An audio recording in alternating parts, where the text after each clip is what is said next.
Hey everyone, welcome back to Real Cinema Therapy. This video is for Dead City Season 2, Episode 4. It was a good episode, I liked it. I thought it was probably one of the better episodes of the season so far. We start out with Bruggle, who was talking to somebody. Bruggle slides a rat in a bucket over to this person, and we hear munching sounds. We think it's a walker. Then we see Maggie, Armstrong, and Hershel talking about their plans to get the methane. Maggie told Armstrong she traded Negan for Hershel, and they have Negan imprisoned there. She expressed concern over Navarez finding out Negan is alive. Armstrong doesn't seem worried by it, and he said he can handle Navarez. Then we have a scene where Negan, the Dama, and the Croat go to meet with Bruggle. They want Bruggle on their side to fight against New Babylon, to protect their methane operation. Bruggle is staying at the Metropolitan Museum of Art, which is really interesting. I think it's so cool the way they use CGI and zombified the outside of the museum. Bruggle welcomes them in and is basically showing off and bragging about being surrounded by works of art. He asks the Dama if she likes the Goya painting he gave her. She happily gushes and said she loves it. Croat looks pissed because he is jealous of anyone getting the Dama's affection. The Croat brought some methane tanks as a gift offering. And Bruggle says, "Oh, that's great. I can power a toaster with that amount of methane." He's downplaying it, and you can see the Croat doesn't like him. Bruggle brings them to a gallery displaying the painting of Washington crossing the Delaware River. He's showing it off and said, "It is my favorite painting. The colonies battling the powerful island. I love it." The Croat attempts to embarrass Bruggle by mentioning his riches are due to luck in finding a walker that wins every fight. He's trying to egg him on a little bit, and the Dama is getting angry. Croat is challenging Bruggle. She pulled Negan aside and said the Croat is explosive. He is emotionally unstable. I need you to rein him in. I need you to pull him back. So Negan makes a joke. He's like, "Well, your guy wins because he's big and strong like Frankenstein, so it's understandable." Then Bruggle asked Negan what he thought of the painting, and Negan was like, "Well, I'm a movie poster kind of guy." I thought that was funny and really gets to the heart of who Negan is. The next scene, we have Maggie reminiscing about the old times with Armstrong, about the kind of foods that they miss. Armstrong said he misses having a breakfast sandwich, and Maggie says, "Well, I miss having a jelly donut and a Kit Kat." So Armstrong starts singing the jingle, "Give me a break, give me a break, give me a piece of that Kit Kat bar." They both shared a touching moment, remembering old times. And Hershel can't relate to any of this because he doesn't know what they're talking about. Hershel said, "I don't agree. I think things are better the way they are now because people were just fighting before, fighting for resources, fighting for power, and I like it the way it is now." Bruggle invited everyone to have dinner, and it looks like the Last Supper. It looks like Bruggle is Jesus surrounded by his disciples having a big feast. He mentioned he had a bodyguard named Tony who protected him in the past because people were always threatened by his power. Negan is sitting next to the historian Mr. Pierce and the Dama. Mr. Pierce remembers how he knows the Dama. It seems she was a famous play critic and had the power to make or break a career. She had an altercation with a writer who supposedly wrote a play about her being a tyrant called The Last Empress. She was embarrassed but admitted she bit the writer. Negan was amused, but not for long, because the Dama let Negan know that Hershel is working with them. He sent the smoke signal. Bruggle is making fun of the Croat's accent. It's obvious they don't like each other. Bruggle agrees to an alliance, but he has an addendum. He wants his own methane operation in the museum. The Croat gets angry. He accuses Bruggle of cheating, by injecting the walker with a chemical to make it faster and super strong.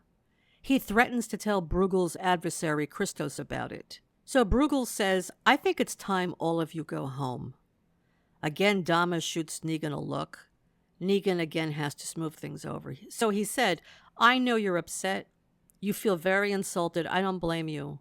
But why don't we make a deal? I will have a walker fight your walker. And if you win, you get the methane. And if my walker wins, you form an alliance with us. And no addendum. Bruggle agrees. The next scene, Armstrong and Maggie are talking. Armstrong says, having the methane will enable us to bring things back.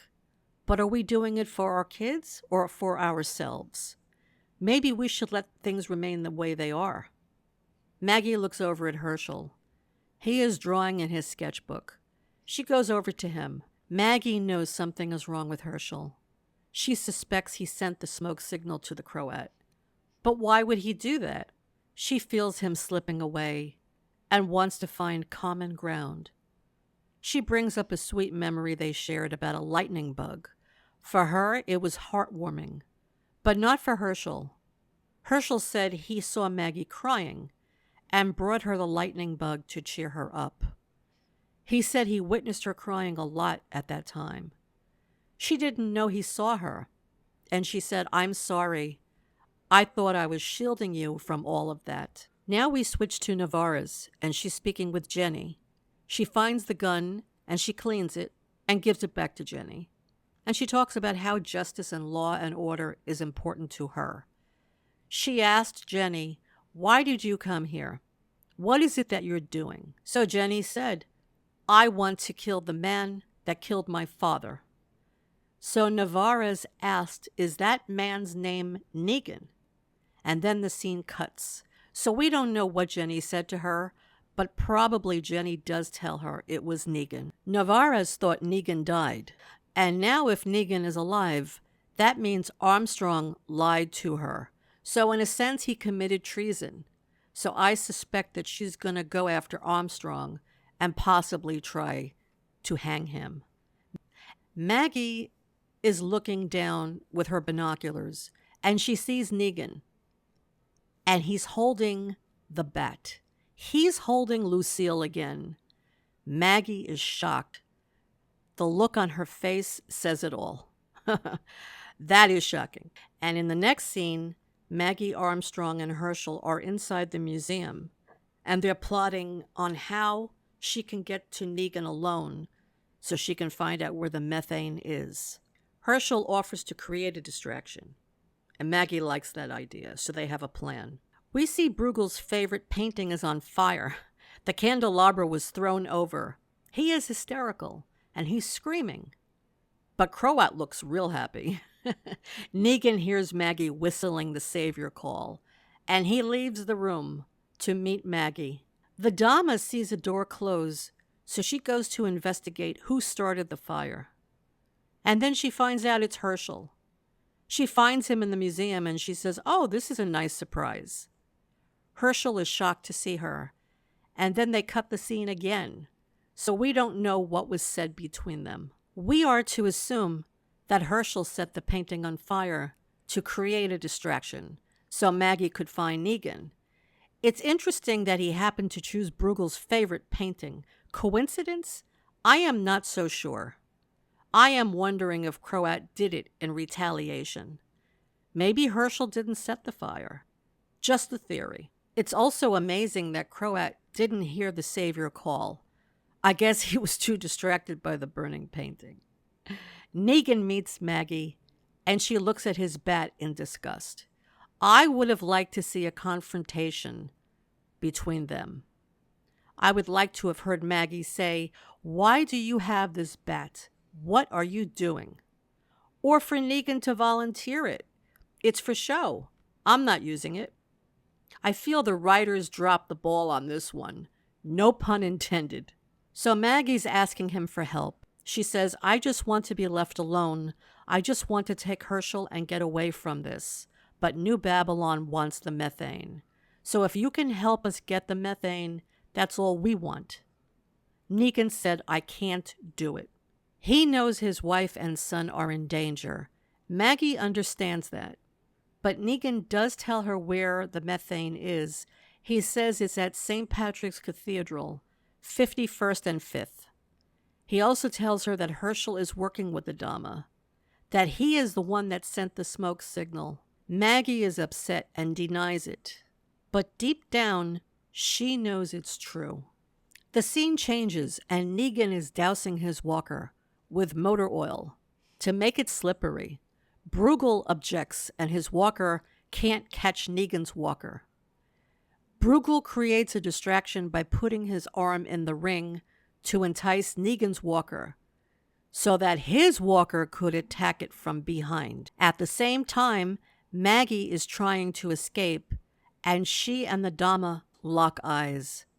Maggie now knows the Dama is the one Hershel has been drawing. Negan jumps in the ring to distract Bruggle's walker and ends up grabbing it so his walker could attack it. But then Negan sees this walker is a live human, a human being. His eyes are moving and Negan is shocked, so he lets him go. Then Bruggle's walker kills Negan's walker. So Bruggle thinks he won the fight. Negan pulls Bruggle aside and whispers something in his ear. Now we can assume he said, look, I know your walker is a real person. You're a fraud. And if you don't go along with our plan, I'm going to expose you. Bruggle addresses the Dama and the Croat. We're going to form the alliance with you. And don't worry, you don't have to give us any methane. It's fine. We're going to go along with your plan the way you want it. And of course, the Dama is shocked. She thinks, well, what happened here? His walker won. How come we're getting what we want? Negan gives her a knowing look. Maggie was worried about Hershel because he was gone for so long. He comes back. She hugs him. And again, she's really afraid she's losing him. She recognized the Dama from that picture he drew. She knows this woman has power over her son, and she feels helpless to stop it. Then we are back outside the museum. The Dama is very happy with Negan. She thanks him and compliments the way he handled that whole situation. In the meantime, the Croat is angry. He's jealous that she likes Negan. He wants to please her. But when he sees that Negan is becoming her favorite, he doesn't like that. He feels threatened by Negan, just the way he feels threatened by Bruggle. Croat sees Bruggle is very charming, and he takes the Dama's arm when they walk. Croat sees the Dama is very flattered by Bruggle. So I just think the Croat is very jealous, and his emotions are very volatile. So it's interesting to see what he's going to do about it. I think he's going to die this season. Somebody is going to kill him. Maybe Bruggle captures him because Bruggle realizes the Croat is the one that knows how to make the methane. And if it's not him, maybe Dama wants him dead. And she asks Negan to kill him because he's a liability for her. I don't think Negan is going to do it, though. I think Dama is going to kill the Croat herself. At the end of the episode, Bruggle opens up the curtains to the creature that he fed in the beginning of the episode. And it turns out this is a real person. This is the guy that was fighting, the guy who was pretending to be a walker. It turns out this is his bodyguard, Tony, that he spoke about earlier. This poor guy. He made him fight walkers, and he made him pretend to be a walker. Bruggle is telling him, we had a good run, but you know what? They're on to you now, so I don't have any more use for you. He opened a knife from his watch and stabbed Tony right in the neck and killed him. Now, Bruggle seems to be this cold-blooded person. We can see the evil in him, and it ends with him saying, I was given a tip, so I have options available to me. This is not over yet. What does Bruggle mean he was given a tip? Is he speaking about Negan? Maybe Negan whispered something else to him besides, we know about your walker. Maybe he said, look, if you play along, I'll get you the methane. So Negan might be playing both sides of the fence here. So that should be interesting to see. So that is my review of episode 4. I hope you enjoyed it. See you in the next video soon.